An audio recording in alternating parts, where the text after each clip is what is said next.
பிரியமானவர்களே, இந்த காலை வேளையில உங்களை சந்திக்கிறதில் நான் மிகுந்த மகிழ்ச்சி அடைகிறேன். எல்லாம் நல்லா இருக்கீங்களா? இந்த நாளில கர்த்தர் நமக்கு கொடுக்கிற வார்த்தை யாத்ராகம புஸ்தகம் 14வது அதிகாரம் 14வது வசனம். Exodus chapter 14 verse 14. கர்த்தர் உங்களுக்காக யுத்தம் பண்ணுவார், நீங்கள் சும்மா இருப்பீர்கள் என்றான்.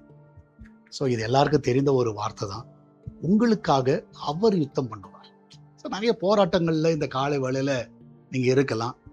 நீங்க போய் அதை செய்யணும், நீங்க போய் அதை சால்வ் பண்ணணும், நீங்க அதை ப்ரூவ் பண்ணணும், சரியா, நீங்க ஜெயம் எடுக்கணும் அப்படிலாம் யோசிக்காதீங்க. நீங்க அமைதியா இருங்க.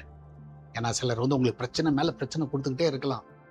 ஆனா இன்னைக்கு காலையில் நான் சொல்லுகிறேன், ஆண்டவர் அந்த காரியத்துல இன்னைக்கு முன்னாடி வரப்போகிறார். நீ நிறைய பேர் உங்களை காயப்படுத்தி கொண்டு இருக்கலாம். உங்களுக்காக ஆண்டவர் ஸ்டெப் இன் பண்ணுவார்.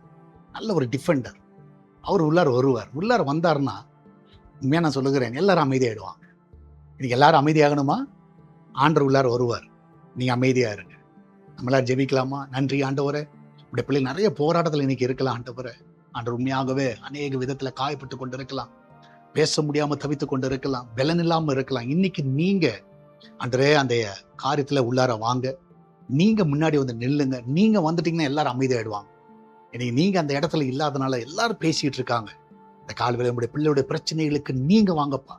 நீங்க அந்த இடத்துல நிற்பீர்கள் என்றால் உண்மையாக எல்லாம் சால்வ் ஆயிடும். இந்த பிள்ளையோட வாழ்க்கையில அற்புதங்களை காண செய்யுங்க. இதனால கர்த்தாவே, வேலைக்கு செல்லுகிற பிள்ளைகள், வீட்டில் இருக்கிற பிள்ளைகள், படிக்கிற பிள்ளைகள் எல்லாரையும் ஆசீர்வதிங்கப்பா. அவன் வேலை செலுத்திருக்க எல்லா போராட்டத்துக்கு நீங்க உள்ளார வாங்க. குடும்ப பிரச்சனைகளுக்கு உள்ளார நீங்க வாங்கப்பா. மற்ற உலக பிரகாரம் மக்களோ உறவினர்களோ வேண்டாம், நீங்க உள்ளார நில்லுங்க. அந்த காரியங்கள் எல்லாம் ஆண்டவரே சுலபமாய் முடியும் என்பதை நாங்கள் அறிந்திருக்கிறோம். அந்த பிசினஸ்க்கு நீங்க வாங்க ஆண்டவரே. நிறைய இடத்துல கொட்டேஷன் கொடுத்துருக்கோம், இன்னும் காசு வரல. நிறைய இடத்துல பணம் வர வேண்டியது இருக்கு. யார் எங்களுக்காக பேசுவார்? நிறைய குழப்பத்தில் இந்த பிள்ளைகள் இருக்கலாம். எல்லா இடத்துக்கும் நீங்க வாங்க ஆண்டவரே. விசேஷமா இந்த சர்ச்சோட லேண்டு காரியத்துக்கு நீங்க வாங்க ஆண்டவரே. நீங்க அந்த காரியங்கள் எல்லாம் நீங்க சால்வ் பண்ணுங்க.